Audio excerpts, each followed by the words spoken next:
Hello, everybody, book lovers and book burners and everybody in between. My name is John, and welcome to our podcast, our cozy little neck of the interwebs, where we sometimes read the books that we're supposed to and discuss them, whether or not we've actually read them. And this month, I did read this book. This is actually my second time reading this book, but we're not here to talk about me. Let's talk about the other two people who are here with me. Or is it 2.5 people? Waggles eyebrows. 2.25. Yeah, possibly more about that later.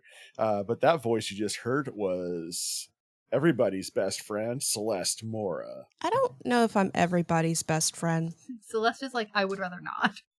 Well, because I got told at work this week, one of the little girls who, I say little girl, she's 20-something, that works on the floor came to get me to handle somebody. And then afterwards she was like, were they rude to you? And I go, no. She goes, okay. They were being rude to me. And I went, you know what? I'm going to go get Celeste, and her no-nonsense shenanigans her tolerance for no nonsense or shenanigans will help this situation. And I'm like, I don't know how to feel about that, but okay. Hey, it's advantage to have that type of skill set. Not everybody has it. That's fair.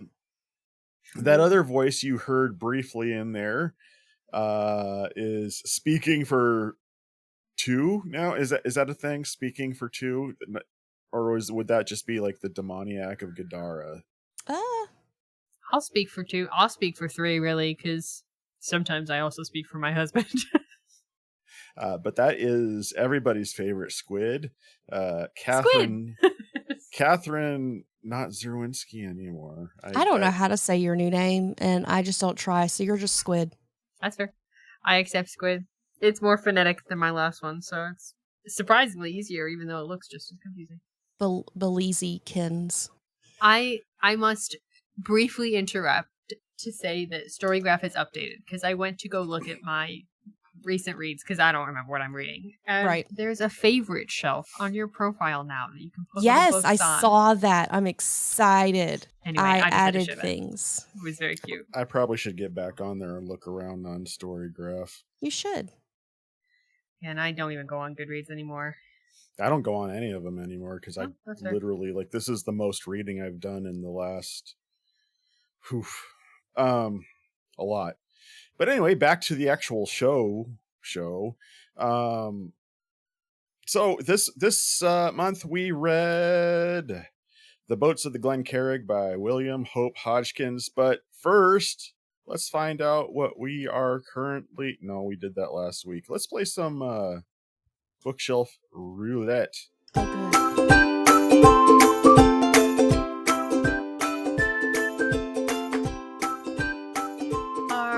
For those of you that don't remember, there's numbers involved, and it determines where on your bookshelf you're going. There's my rundown of the game. Our first number is 1. That is the bottom left shelf. I think we said 1 through 5 for the next one. It is the 4th shelf up from there. And then I think we said we have about 25 on the shelf, because I don't have it written down. 5th book in from that end. Okay. The numbers picked one of my not great, as it was predominantly kind of my coffee table bookshelf. But there are some good ones in there. I forgot the numbers, and so I just kind of grabbed a book. Great. Sometimes that's what I do too, and I'm like, you know what? This one isn't what I want to talk about. This is the one I'm going to get. People don't need to know we lie on this podcast. Well, I mean, the alleged is implied, so... That's true. We allegedly follow rules, too. All right. Oh, yeah, I'm driving. I keep forgetting. All right, so we are back with our books. We totally followed the rules, or at least I did. But let's find out what everybody else grabbed. Let's start with the order of people in how I introduce them. Celeste, you're up first. Okay, so I grabbed one of Dallas's mangas. It is called The All New Tenchi Muyo Alien Nation, and I haven't read it, but the anime for this is really fun.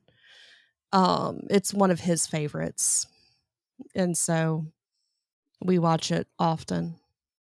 And I found a bundle on Facebook Marketplace like 2 or 3 years ago that was like all the movies, all the anime, and a ton of the manga. So I was like, heck yeah. So Tenchi Muyo, is that, so that's an anime then? Like, what's it about? Because like I like anime. It's a harem anime. Never mind. And it's really funny because Tenchi is like, I just want to be chill, guys. And his grandfather is like, you should get married, because he wants Tenchi to be happy. And then there's all these little girls who are like, he's so cute. Which is the basis of any harem anime. But it's also got a space pirate in it and a spaceship that is also known as a cabot. It's a rabbit that changes into a spaceship. It's not quite like a rabbit mixed with a crab, which would be a but crab. Close. It's got big ears.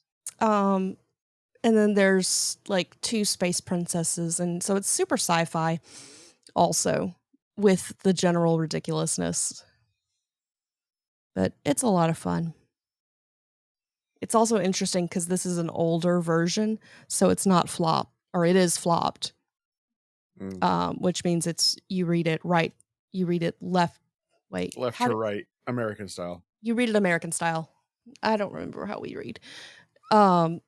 And instead of how the Japanese do it, because it came out during the time frame when they were like, Americans can't figure out how to read the opposite way, which is dumb. Because fair. But also fair.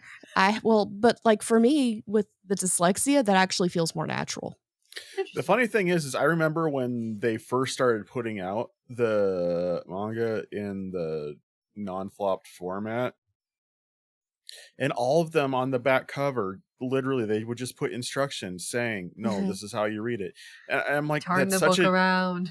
That's such an easy way to fix the problem. I don't understand why they couldn't just do that in the first place and be done with it. Well, I mean, we are also talking about the same time frame where they took out all eating scenes from anime because, heaven forbid, American children see that Japanese people eat rice balls, or everything was changed into cake or bread. They just didn't want people to see the delicious anime food. Because it does look delicious. Is this a thing? They just didn't have food in anime?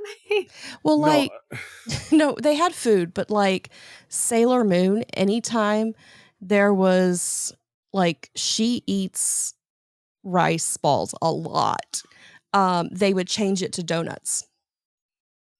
So they would just edit it slightly in Sailor Moon to where she was eating donuts. They would change it to... Basically, they culturally translated it. Well, it's like Americans are, well, any culture really is confused by things that just aren't normal to them. So we'd be like, why is she eating another meal? No, this is a snack. She's snacking. I posted something about that in relatively about that in the Devoted Geeks Discord earlier today. Oh, did you? It was a video about but Jackie Chan didn't like the Rush Hour movies because culturally he just didn't get it. He didn't understand why they were funny. He's like, I understand, people enjoyed it and I'm glad people enjoyed it. He's like, but they're disappointing to me because I just didn't think they were good. He's like, just because culturally I didn't understand. Yeah. I still don't. That's why a lot of, when you have like idioms and jokes, you have to change them to something entirely different. You can't try to just translate the joke. It's like, no, humor is different. you gotta adjust. But that being said, Squid Plus One, what are you holding in your hands for a book? Well, nothing currently, although I do have the book. It's just sitting down, so I'll pick it up now. I brought a book. Always the contrarian. Yeah, I can't help it. A book that you'll probably find interesting, which is the Prose Edda. And this fun little cover of this man lifting a giant cat. There he is. Norse mythology. This is the OG Norse mythology, which is kind of their whole history and story. Prose Edda is basically where most of the Norse myths, at least in modern time, as far as I'm aware, come from. And I found this in a little used bookstore and went, I need to own that. And now I do. And now you do. I can't say that I have read this translated copy, although I've read the Prose Edda. So I can't speak to how good this man's translation of it is, which is to say Gene Young translated it from Snorri Sturluson, which I'm sure I said properly. Yes, it sounded completely genuine and real. Would be introduced by Surgder Nordal. What a handle. So a name I'm sure I said 100% accurately. Because Norse names are easy to say. Real good, then. All right. Well, so, and then for my book, it's not my book. It's actually my wife's book, which is something I have in common with Celeste because she grabbed one of Dallas's books. I grabbed Deeper Water by Robert Whitlow, who, if you're not familiar with him, he is kind of like the Christian answer to, can't remember his name all of a sudden, that famous lawyer writer did The Client, The Pelican Brief. John Grisham. John Grisham, yeah, he's kind of like you know how people call Frank Peretti the Christian Stephen King. Yeah, Robert Whitlow is supposed to be the Christian John Grisham. Not my bag, but I remember this book when they had opened Lifeway initially in Spokane, and they had one of their big hullabaloo store opening sales. I grabbed this book for like $3 for my wife because my wife's a John Grisham fan, and it turned out like this was the first book in a trilogy, and she ended up getting the rest of the books and is a big old Robert Whitlow fan now. So apparently it's good if you're into that sort of thing. Not my bag, not my circus, not my monkeys. Feel like I would be a Grisham fan. I don't know that I'd be a Whitlow fan, but I would check it out. Well, that begs a question that just popped in my mind, and maybe I'm just being weird asking it, but do you have an aversion towards Christian specific fiction, or? I don't. I haven't had particularly good experience with most kind of pop Christian fiction. That's fair. That's fair. Which isn't to say there isn't good stuff out there, but also it's been, a minute since I've picked up. It's been a while. Picked up anything that wasn't a Christian romance novel. So Ew. Time in my youth where I read a lot of Jeanette Oak, Ew. All right. Well, enough about books that we're not actually reading. Let's talk about one we actually did read.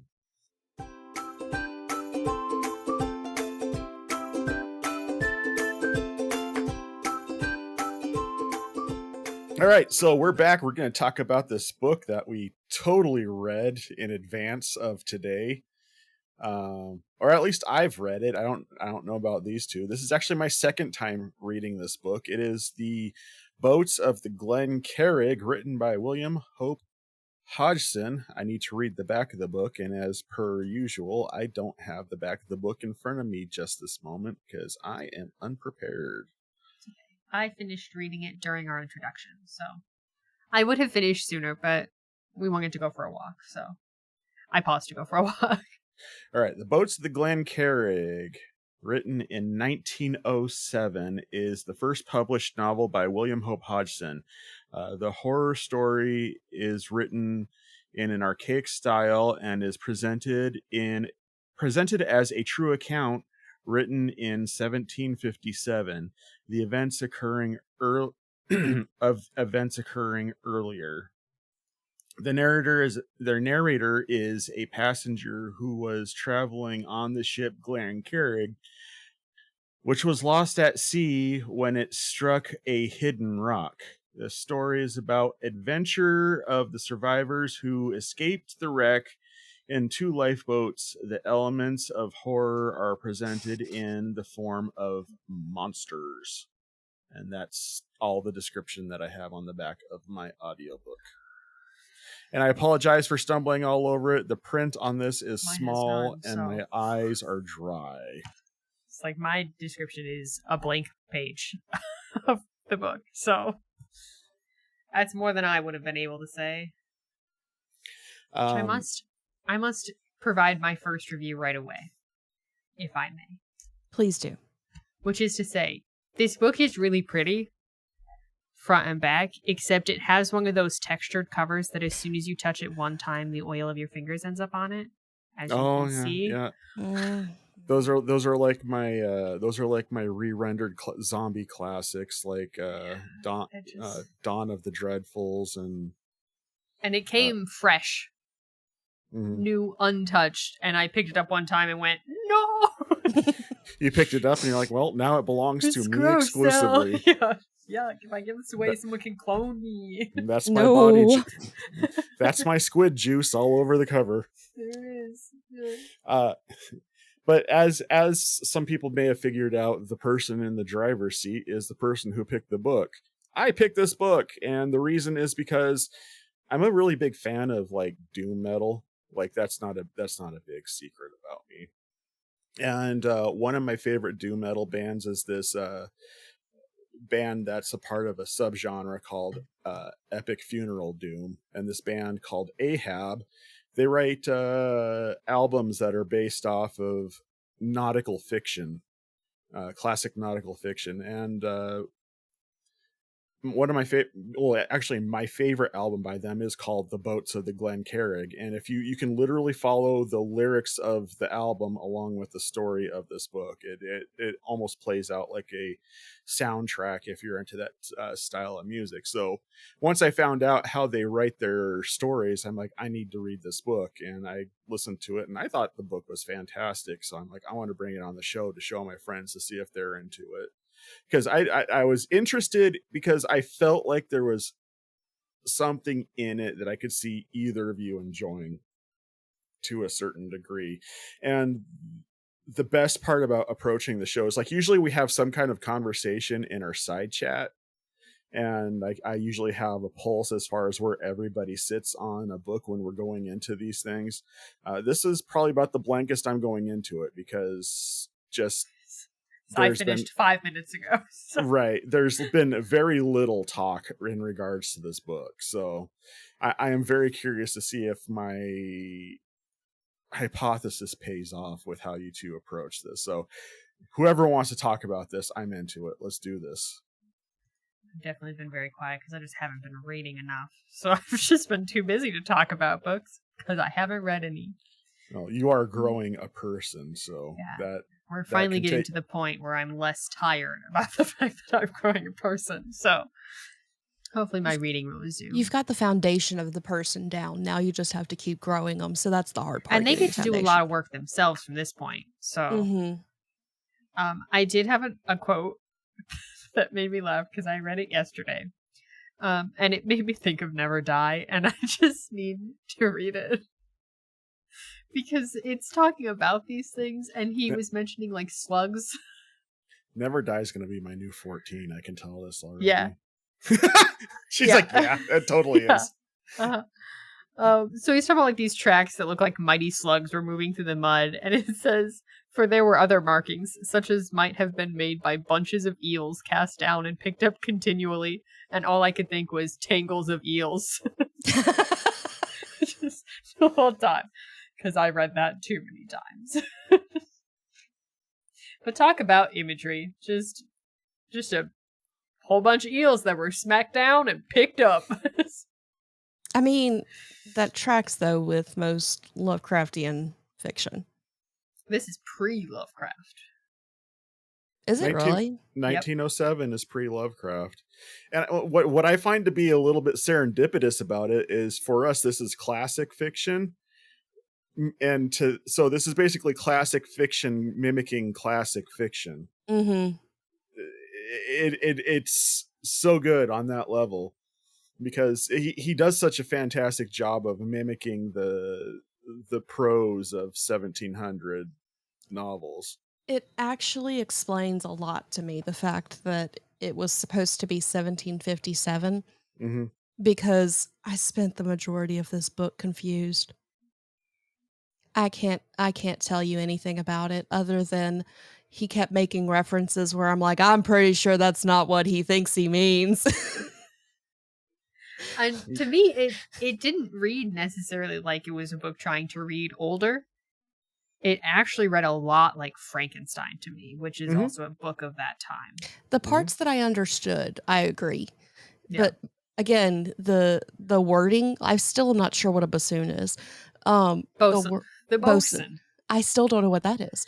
It's like a person on the deck. He's like the secretary of a boat who keeps everything in order and knows where all the files are and what all the people do. Gotcha. I think he's like fourth in command, because it goes like captain, Where was first the mate. captain? I'm going to assume he died. We don't know. Or he was on the other boat, because there was two boats in the beginning. The That's captain, the first mate, and the quartermaster are all never mentioned. It's the bosun that's left. So I'm assuming This is what anyone was above him partially what was confusing me. But between the nautical terms that I didn't understand and the old language, I was just confused the entirety of the time. I legitimately, like, almost every chapter went back and listened to it twice because I was trying to figure out what I was missing, because I thought maybe I was just distracted. And Oh man, I'm sorry about that. that's okay. Certainly older English. It's not your fault. I assumed that listening would help with something like that. I also didn't know that it was such an old book. I didn't realize it was written in 1902 until I went to go look. 07. 18. No, it was written in 1907. 1907. I'm looking at the publishing date. I didn't realize that until my second listen of the first chapter. Because I was like, wait a minute. Squid's fact checking me now. No, because this book just made me, I am a curious person. So usually when I'm reading a book, I'm always like, who the heck is this person and how did we get here? So I did a lot of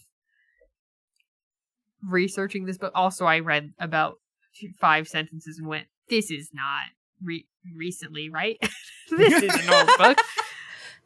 Okay, Surely. First of all, Squid, I have to know, were you caught off guard the fact that I picked a book that was this old? Yes, because that was why I Googled initially, because I was like, John picked this? Hold on. Wait a minute. No, I have my older classic brought into my house? I have my older authors I like. I just don't talk about them often. But I did, so I started reading this on our camping trip, and first looked up how old it was, and was like, oh, okay, cool. And then had to look up to see if it was older than Lovecraft, because I also was questioning that.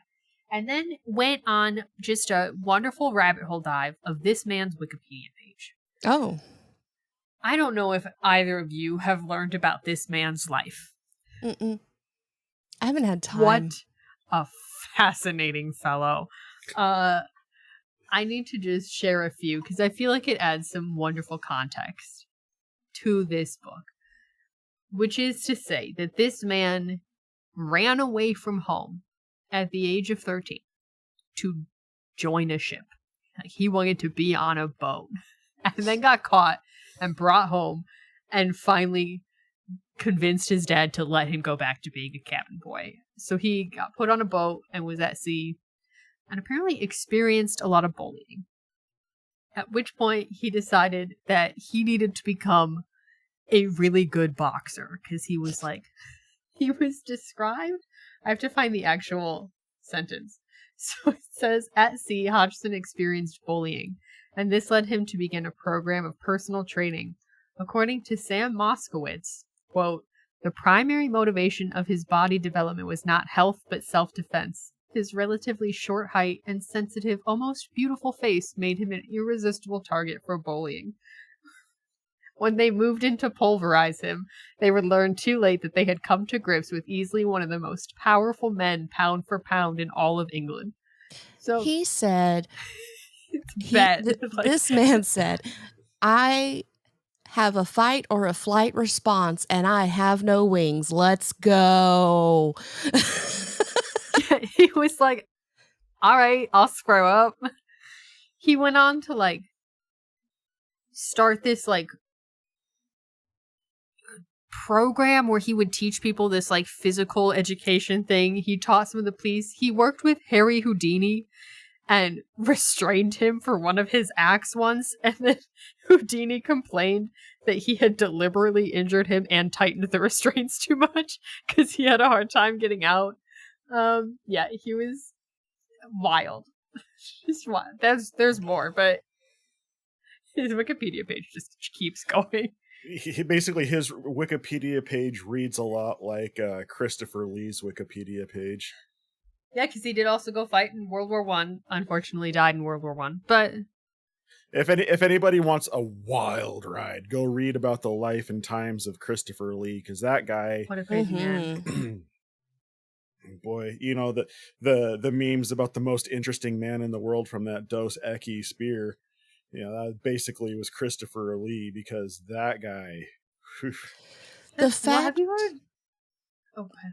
The fact that the whatever is of Ungentlemanly Warfare, that movie that just came out, is loosely based on him. Well, loosely. Do you not? There's like this story that when he was filming Lord of the Rings and Peter Jackson was directing his death scene, and he was like, "That's not the sound someone makes when they die." Well, he would know. He was at the last He was at the last public beheading in France. Yeah, so he's just like, when someone gets stabbed, it's not the sound they make. So this is the sound they make. So wild person. William and him would have been good buddies. He was making heavy metal albums in his 90s. Yeah, a crazy, crazy man. Christopher Lee or this man? Christopher Lee. No, this man died in World War One. Okay, I was just checking because you never know. Oh yeah, it's like it mentions Lovecraft on here too, kind of paying homage to. Well, yeah, if there was no William Hope Hodgson, there would have been no Lovecraft. There are quite a few people like H.G. Wells, and Poe and stuff, from people that he was inspired by. So it's kind of a fun it was line of. This book was definitely well written. Like, I have one of his other books, House on the Borderlands. Mm-hmm. I can't recommend that one, not because it's not well written. It's just so far out there. I know, Celeste, you were confused by the man, but I thought the bosun was a great character. He was definitely interesting.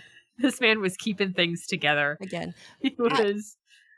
I say I was confused. There are bits and portions of it there. I was like, okay, I know what's going on, because like I understood that like he and Homegirl had a thing for each other, and like the cutest little love story at the end of this book ever seen. Yes, yeah, it was adorable. Honestly, see, that was the bit that I thought you were going to attach yourself to, Celeste. That's why I said there was something in there for everybody. Well, that was also when he stopped talking about the boat. So it's also when he started talking a lot about the boat, actually. He met her and fell in love, and then the next chapter is him like, here's how we fixed the boat in great detail. He's like, I need to hurry up and get this lady home. Yes. Because to find a house. I'm gonna put a ring on that. So, spoilers. I mean, this book has been out. This book's been out for over 120 years. If you haven't come to the party yet, I mean... Anybody who knows me knows that if I'm gonna say anything about a romance being good, it's gonna be happily ever after. It's true. And it was. they got a cute little house, and the bosun and him just sit on their porch and hang out. And they talk about monsters until the kids They do. show up. And then Kids they are not a don't fan talk of about terror. the monsters. So can we just the monsters, the descriptors for the monsters? You mean He said like, something about the cuttlefish, and I was like, he just wants a hug, I guys. don't think he does. He wants to hug you until the life is gone. That's mean, all. It's Elvira from Tiny Toon Adventures. As it was initially described, it was, thus I saw that it had the appearance of a many-flapped thing, shaped as it might be, out of raw beef. But it was alive. Which I thought was descriptive and surely gave you a visual. It did, in fact. Just a big hamburger flopping around the boat. He just wants a hug. I mean, to be fair, if they would have caught that, they could have had, calamari. Cookout. You know, I did, in fact, when it said hamburger, I went, oh, so it must be good eating. Right? I mean, they did eat those crabs. I was about to say, who else when they got the big old crab on the line between the island and the boat, and they started pulling it over, I'm like, don't knock it off into the ocean, bring it on land, kill it, and then boil it up, my dude. You have like Thanksgiving crab. Yeah, but they already established after their several other attempts, it's pretty hard to kill them. And they're big. Clearly, with these that people attitude, were not from Louisiana, because we will eat anything that moves. Mm-hmm. And when I say we, I am excluding myself, because there are some things that I go, nah, I'm good, fam. They did eat the smaller one. It's just when it was the size of a small, kitchen table that they didn't. Man, now I could go for some crab legs now, man. Crab sounds great right now, actually. Right. All right, so let's actually talk about how we felt about the book. Like, did you guys enjoy this book? Let me ask you that, because we're dancing around that. We're talking about what happened in it, but how did you feel about it? I enjoyed the vibe of the book. I did not enjoy the very descriptive nature of all things the ship. I liked it. I thought it was good. It was also only 100 pages. So even though there was a lot of description, you also only had 100 pages to get there. It wasn't like reading The Hunt for Red October and getting a lesson on submarines for 400 pages by Tom Clancy. I feel like I actually would have enjoyed this book better if I'd been reading the physical copy. Because then I could have skipped the words that I didn't understand instead of being forced to listen to them. Celeste, but do you realize what's happened here? I have picked a book that Squid has never heard of before, and she enjoyed it. That is a miraculous thing. Like this is like 100% a book. John said, I enjoyed this. I think you might. And she actually did. Like, I did. It warms my I love me an old book. It warms my blackened heart. It just has to be from 1907 for you both to agree on it. You put some old language in there, throw a cute little love story at the end. That was a cute little love story. We were talking about this on our walk. I was like, it makes me want to read a Lovecraft, which I think I won't enjoy. And I will say this going into it, that I think I won't enjoy it. But this is how I want my horror stories to be, in which the horror isn't this like big world ending or unknown hopelessness that seems present in at least the stories inspired by Lovecraft, which is also I want to read one of his just to kind of see where it started. Because most of the newer ones we've read have just kind of had this sense of like everything's kind of hopeless, and not because of human nature, just this weird thing we don't understand that's coming for us. I just don't enjoy that. Okay, this is like a funky little island. I'm gonna give you two recommendations then here, Squid. If you wanted to actually jump in and get like Lovecraft, and get I think I need to read one of his. And to get the vibe without so much the things that come along with Lovecraft, I would say you may enjoy At the Mountains of Madness, which was his first actual novel. Is that the one that... It's about the expedition to Antarctica. Oh, never mind. What would you say is like his most popular? Oh, that's the Call of Cthulhu. I guess that makes sense. I don't know why I asked. Which is also a longer story as well. Yeah. But then also another good book, and this one can go for both of you because this is what I typically would follow up this book with if I was going to be picking a next book, is Pirate Latitudes by Michael Crichton. Yes, Michael Crichton. Oh, I like Michael Jurassic Crichton. Park, man? Yeah. Well, he also does historical fiction. Like he did Eaters of the Dead, which was the book that the 13th Warrior was based off of. I did really like Jurassic Park. I did too. Yeah, he typically does the science fiction, like Jurassic Park and the Andromeda Strain. But he does a lot of he also does a lot of historic fiction as well. I can see how his writing style would be good with that. I really enjoyed Pirate Latitudes. And the thing about it is it mixes a lot of historical ideas, like real historical fact based fiction, you know what I'm talking about, where it's not fantastical. But then there's also other points where he mixes in some creepy and weird stuff like they do in this book. It's not so overt as it is in the Boats of the Glen Carrig, but there's a little bit of that.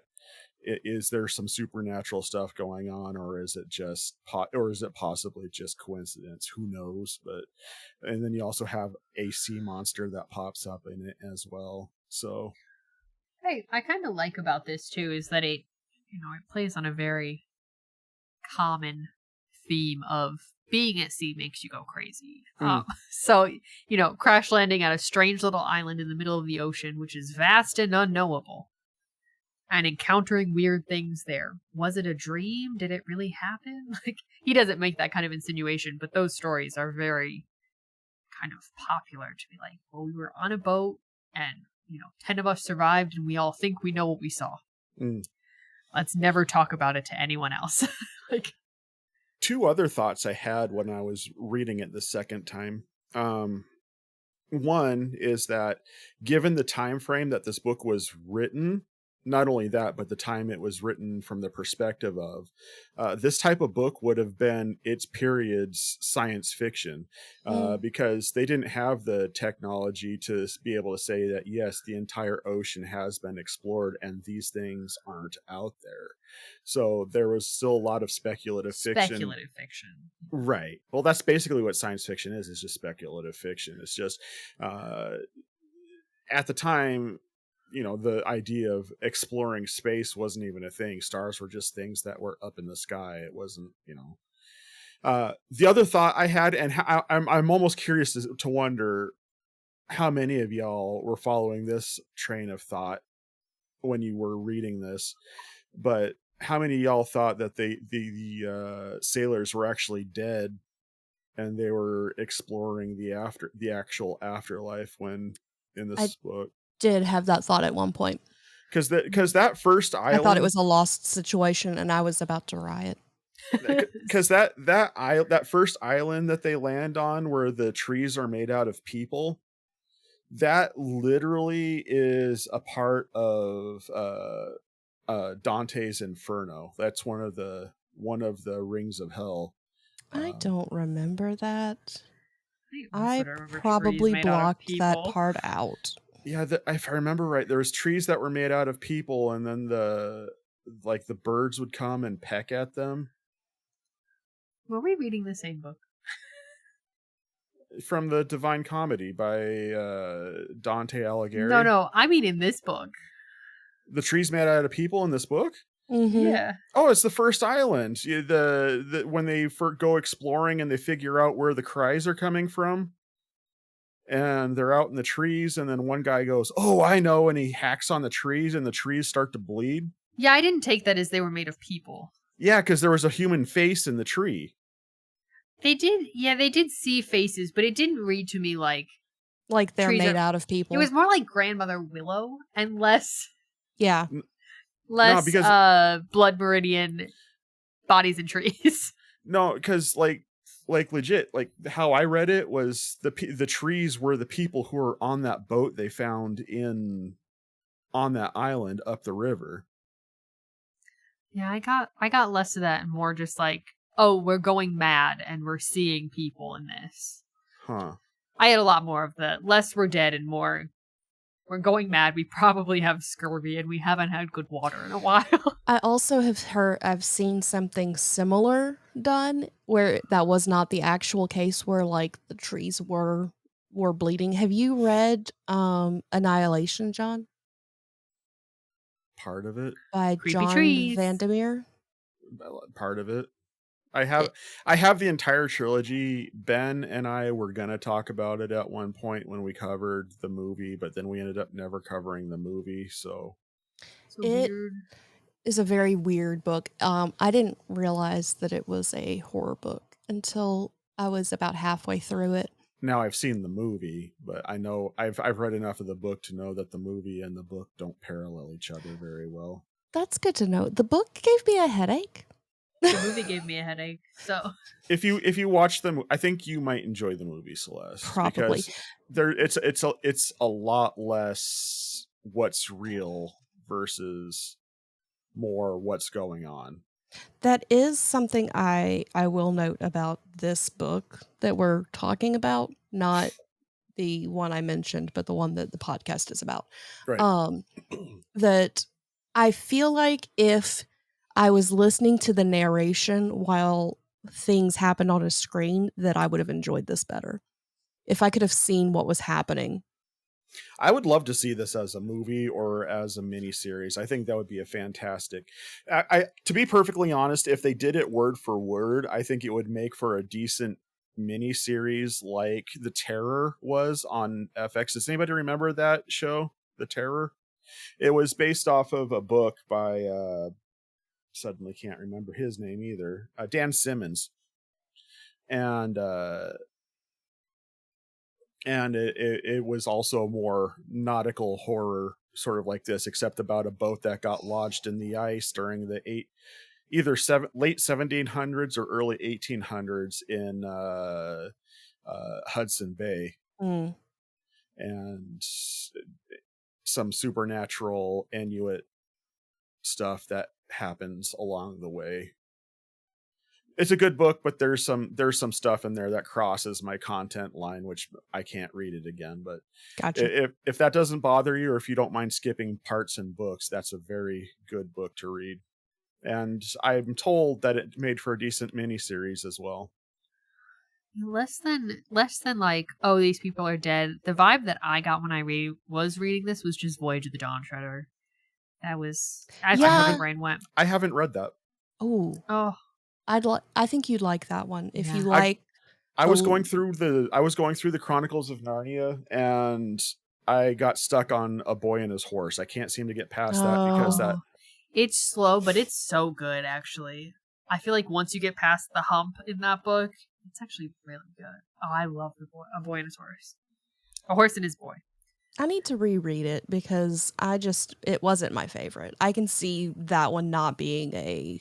Well, surrounded by the other ones too, it is just much different tone. So much slower. But if you kind of read it separately, it's just a very good. Which is why I'm willing to give it another chance. Yeah. Maybe that should be our theme for next year, is just a year of Narnia, and we go through the entire Narnia series. I will just cry at them all.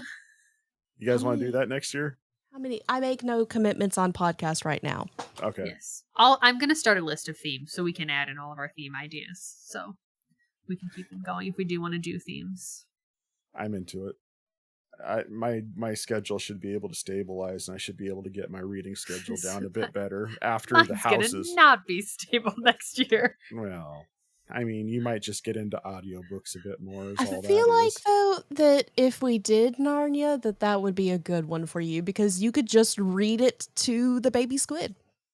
It's true. And These not book- only that, but they're not super technical to have to think about too hard. Or not.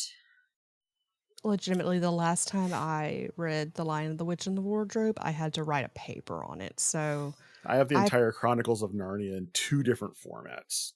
probably should, in fact, reread them. So, well, do we have any spiritual takeaways? Because I think we've said everything we can say about the book. I have one more thought about the book that kind of... I'm sorry.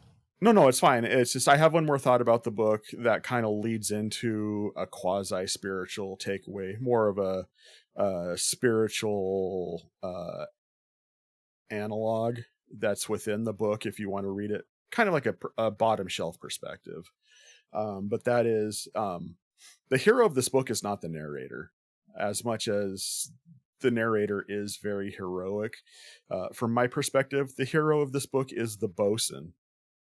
And I believe that he has a lot of characteristics that parallel somewhat of a Christ-like figure in this book, if you want to look for any kind of a message in how to effectively, selflessly be a leader. And so it's not so much a takeaway as a way to read this book and be edified, I suppose. Granted, he's not a perfect analog for Christ, but sorry, it was catching me off guard too. I can't handle it. Celeste is having a personal rave in the background.